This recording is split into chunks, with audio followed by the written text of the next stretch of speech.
নিজের টাকায় নিজের ফ্যামিলির কাউকে গিফট দেওয়ার ব্যাপারটাই আলাদা। Hey guys, it's me, your happy girl Koel, a girl with a big dream. So let's start a new vlog. আজকে আমি যাচ্ছিলাম সোনারপুরে আমার মামার বাড়িতে, আর আমি আমার দিদার সাথে যাচ্ছিলাম। তো দিদা অলরেডি বসে আছে স্টেশনে, আর আমি এখানে সবে ঘুম থেকে উঠে তাড়াতাড়ি স্নান টান করে রেডি হয়ে গেলাম। আমার দেখতে পাচ্ছ সূর্যপুর একদম মাথার উপরে, মানে সেই লেভেলের গরম বেরিয়েছে। আর বাইরে বেরিয়ে তো আমার মাথায় নিয়ে যে ছাতা নিয়ে যাব, পরে আলটিমেটলি দেখতে পাই যে আমার ছাতাটা আমার ব্যাগে।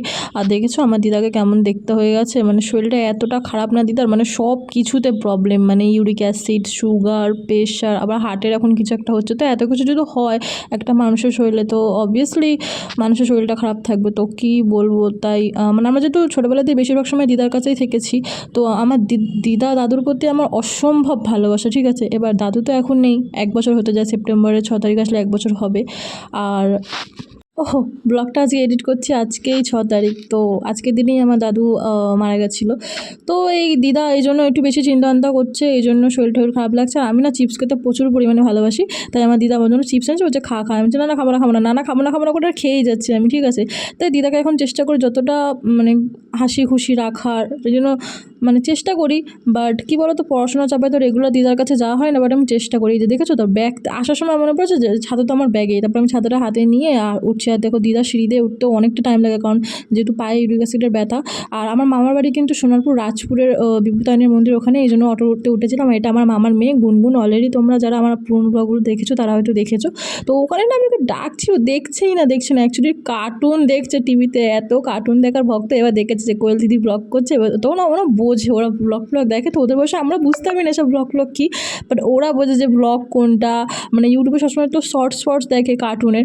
তো আমি বলছি বাবা দাঁত পড়ে গেছে, সামনে পুজো, বলছো আবার একটা দাঁত নাকি ওর নড়ছে। তো ওই নিয়ে একটু মজা করছিলাম। এটা হচ্ছে আমার বড় মামার ছেলে, এর নাম হচ্ছে গোলু, আর এর নাম হচ্ছে গুনগুন। আর গরু দেখো না পুরো হা করে দেখছে, মানে তারপরে ও দেখেও পাথা দিল না, বলছে তোমরা ভিডিও করো, আমি একটা কার্টুন দেখবো। আমার একটা ব্যাপারে দেখো মন দিয়ে কার্টুন দেখছো বয়স্কদের মতন, যখন পেছনে হাত দিয়ে মন দিয়ে দেখে না, তেমনি মন দিয়ে দেখছে, মানে আজও বেরাকা একটা। তারপরে আমরা বেরিয়েছিলাম একটু দোকানে। তো মামিকে বললাম যে এদেরকে কোথায় নিয়ে যাই, বলছে হ্যাঁ নিয়ে যা। আর কি বদমাশি করছে।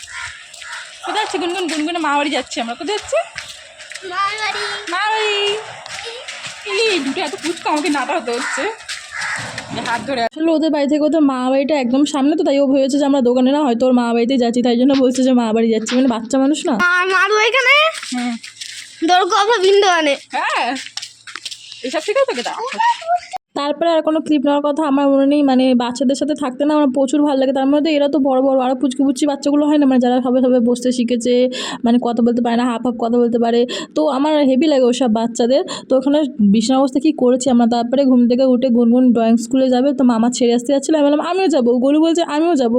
তারপরে গুনগুনকে আমরা স্কুলে ছেড়ে দিয়ে এসে ওদের বললাম না বাড়ির সামনে যেহেতু বিপত্তারিণী মন্দির, আর সন্ধ্যাবেলা তো পুজো হয় অনেকক্ষণ ধরে। আর গিয়ে দেখি সত্যি প্রচুর ভিড়, মানে আমরা দূর থেকে এই যে মানে সামনাসামনি এই যে সামনাসামনি প্রতিমাটা দেখতে পাইনি, এত ভিড়। আর তার মধ্যে এলইডি স্ক্রিনে ওখানে দেখায় না, তো ওটাও মানে অনেক দূর থেকে করেছে, এই জন্য ভিডিওটা একটু হালকা ফেটে গেছে, বাট একটা আলাদাই শান্তি। আর এই ঠাকুর কিন্তু অনেক জাগ্রত ঠাকুর। আমি ডিটেলসে অনেক আগে একটা ব্লগ আপলোড করেছিলাম যে বিপত্তারিণী মন্দিরে কী করে আসবে বা হ্যান ত্যান, বাট তোমরা যদি চাও তো আমায় বলো, তাহলে আমি আবার একবার আপলোড করে দেবো, ঠিক আছে। আর এখানে আমার মামা, এখানে তো অনেকগুলো ঠাকুর ছিল, মামা ওকে দেখাচ্ছে যে এটা এই ঠাকুরের এই নাম। আর ও বাচ্চা না, জানার খুব ইন্টারেস্ট যে কোনটার কী নাম, এরকম একটা ব্যাপার। আর এই যে তারপরে এখানে আমরা মামা বাইক রেখেছিল, তো ওখান থেকে হচ্ছে গিয়ে আমরা বেরিয়ে যাচ্ছি। আর এখানে ঝর্ণার জল, মানে ঝর্ণাতে জল বেরোচ্ছে না, বাচ্চা মানুষ তো বলছে যে এটাকে চালালো। আমরাও যখন ছোটো ছিলাম তখন আমরাও করতাম। এদেরকে দেখে না আমার নিজেদের ছোটোবেলার কথা মনে পড়ে যায়, যে এরা তো এখন বাইক চড়ছে। মানে আমরা যখন ছোটো ছিলাম তখন আমার মামাদের সাইকেল ছিল, তো আমি সাইকেলে না কোনোদিনও বসতাম না, আমি সাইকেলে হচ্ছে গিয়ে দাঁড়িয়ে থাকতাম আর মামাদের কাঁধ ধরে থাকতাম। এটাই হতো আমার ডেলি রুটিন। আমি তো উঠবো স্কুল যাওয়ার সময়, পড়তে যাওয়ার সময়, মানে কোথাও গেলে এরকম দাঁড়িয়ে যেতাম। আমার খুব ভালো লাগতো। আর এরা তো বাইক চড়ছে কি সুন্দর না, হাসলে ফটো ভালো ওঠে। দিদা রাক্ষসের মতো হাসতে হবে, ভালো মতো হাসো, রাক্ষসের মতো হাসো। এটা রাক্ষসী। না। এটা হচ্ছে সেই মোমেন্ট, যে মোমেন্টে আমি দিদাকে সারপ্রাইজ দেবো। এবার দেখো আমি ভেবেছিলাম দিদাকে মানে একদম সারপ্রাইজ দেবো, দিদা একদম পুরো অবাক হয়ে যায়। এবার আমার মামা না আগে থেকে প্ল্যানটা ব্যান্ডার করে দিয়েছে, মানে বলে দিয়েছে দিদাকে যে কোয়েল এরকম তোমার জন্য একটা হার কিনেছে, হ্যাঁ রুপোরই হার একটা। এবার তোমরা ভাবতেই পারো যে রুপোর হার দিচ্ছে, তাও দেখাচ্ছে। অ্যাকচুয়ালি এটা আমার কাছে অনেক, বিকজ আমি এখনো পর্যন্ত কোনো কাজবাজ করি না, কোনো ইনকাম করি না, এটা আমি আমার নিজের পকেট মানি মিনস 10 টাকা 20 টাকা 50 টাকা জমিয়ে আমি হারটা দিয়েছি। আর হারটা মোটামুটি অনেকটাই বড়, আর রুপোর হার তো মানে জল পড়লে নাকি আরও বড় হয় সবাই বলছিল।